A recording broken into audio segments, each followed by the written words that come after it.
నేను ఎంటర్ అయిన తర్వాత అంటే సెకండ్ టర్మ్ అధికారంలోకి వచ్చిన తర్వాత Right. ఆ గేట్లు బంద్ 8 వరకు గేట్లు బంద్ చేస్తారు. ఇద్దరిని అంటున్నా నేను. లేదు, లేదు సార్, మీరు ఒక మాట. ఒక్కరిని అంటలేను, సార్, ఇద్దరిని సార్, ఒక ప్రశ్నిస్తున్నా. మాట. అంటే సార్ ఒక మాట, ఇద్దరి 8 mentality వరకు ఏముంది అంటే గేట్లు బంద్ చేస్తారు. దానికి వాళ్ళు చెప్పిన రీజన్ ఏంటంటే లేడీస్ హాస్టల్లో కొంచెం సెక్యూరిటీ ప్రాబ్లమ్స్ ఉండడం వల్ల ప్రైవేట్ వెహికల్స్ ఎక్కువ వస్తున్నాయి. దాంతోపాటు ఎక్కడెక్కడ ఉన్న పాన్ షాప్ డబ్బాలు గంజాయికి ఏదైతే దానికి ఇచ్చేస్తారని చెప్పి అంటే మేము కూడా ఆ విషయంలో ఏకీభవించాం. ఎస్, క్యాంపస్ లో అది మీ ఇంటిగ్రిటీ చాలా ఇంపార్టెంట్. అపరిపక్వత. నో సార్, అంటే no sir, sir, no sir. Sir, ఎప్పుడు గేట్ బంద్ చేస్తే అది కూడా చెప్పండి. ఎప్పుడు గేట్ బంద్ చేస్తే అది కూడా చెప్పండి. అంటారు చూడండి, అంటే ఒక వేరే దగ్గర దారిలో వెళ్తుంటే ఒక మానభంగం జరిగింది, లేకపోతే ఒక దొంగతనం బంద్ చేసింది, ఇక రోడ్ అంతా బంద్ చేద్దామా? లేదు సార్, లేదు సార్, సార్ నీకు ఒక- కావాల్సిన అంబేద్కర్ విగ్రహం ఈ అధికారం వచ్చిన తర్వాత కాంగ్రెస్ పార్టీ మొన్నటి దాకా మా కవితక్క గారు మా కేటీఆర్ గారు, వీళ్ళ సెక్యూరిటీలో మా అసెంబ్లీలో మొత్తుకుంటే తప్ప మొన్న మీరు ఓపెన్ చేశారు. ఎందుకు?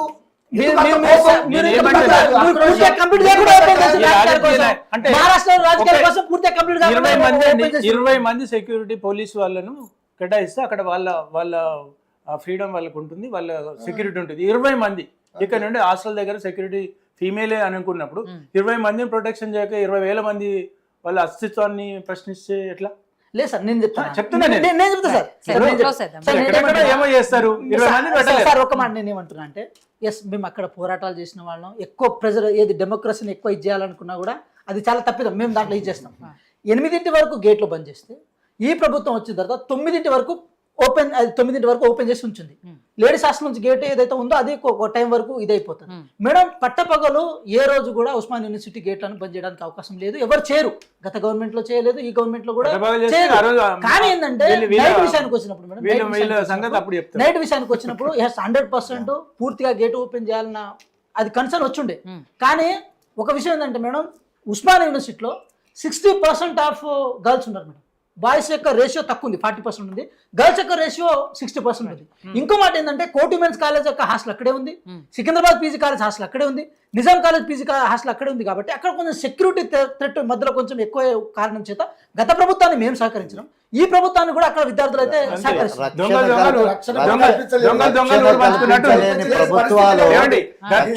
కాకపోతే మీరు అటు నుంచి వెళ్ళినప్పుడు మీకు అంటే మీరు అటు నుంచి వెళ్ళినప్పుడు మీకు convenience మీ ఉద్యమాలకు కల్పించండి, మీ ఉద్యమాలకు, మీ ప్రభుత్వాలకు, రాత్రి మీ 10 గంటల ఉద్యమాలకు, వరకు ఉద్యమాలు మీ చేశారు. ప్రభుత్వాలు గాంధీ గారు ఉనికికి అర్ధరాత్రి మహిళలు ఆడపిల్లలు తిరిగినప్పుడే మహిళలు, స్వతంత్రం అని అంటే పట్టపగలే బంద్ చేశారు. అది లేదు సార్, లేదు. అది ఏంటి? నైట్ 9 సార్, నేను పట్టపగలు వెళ్ళలేను. నైట్ 9 అదే అప్పుడైనా అర్ధరాత్రి 12 గంటలకు అంటున్నారు కదా. అంటున్నా. అన్నప్పుడు ఇంకా మీరు నేను అంటున్నా.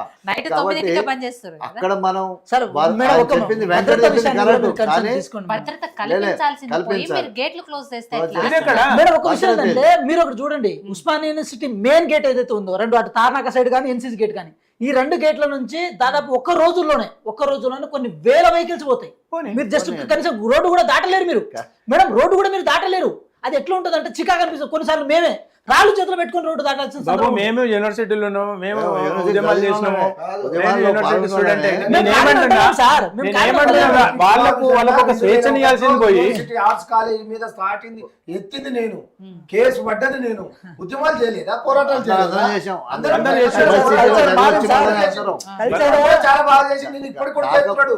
కాబట్టి తొందరగా రేవంత్ రెడ్డి గారికి దగ్గరగా అయ్యి పోస్టర్ తెచ్చుకోమని కాదు, మిత్రులు 2 ప్రభుత్వాలు కూడా అక్కడ పోలీస్ వ్యవస్థను కించపరుస్తున్నారా, లేకపోతే విద్యార్థుల యొక్క రక్షణని వదిలేస్తున్నారా? దీన్ని గేట్లు మూస్తేనే సాధ్యం, మనం టోటల్ గా కంచె వేసుకుందాం. ఉస్మాన్ యూనివర్సిటీ చాలా బెటర్ మేడం. వాళ్ళ ఈ ఫ్లో లో అడుగు కూడా పెట్టలేము. కంచె అది నేషనల్ యూనివర్సిటీ.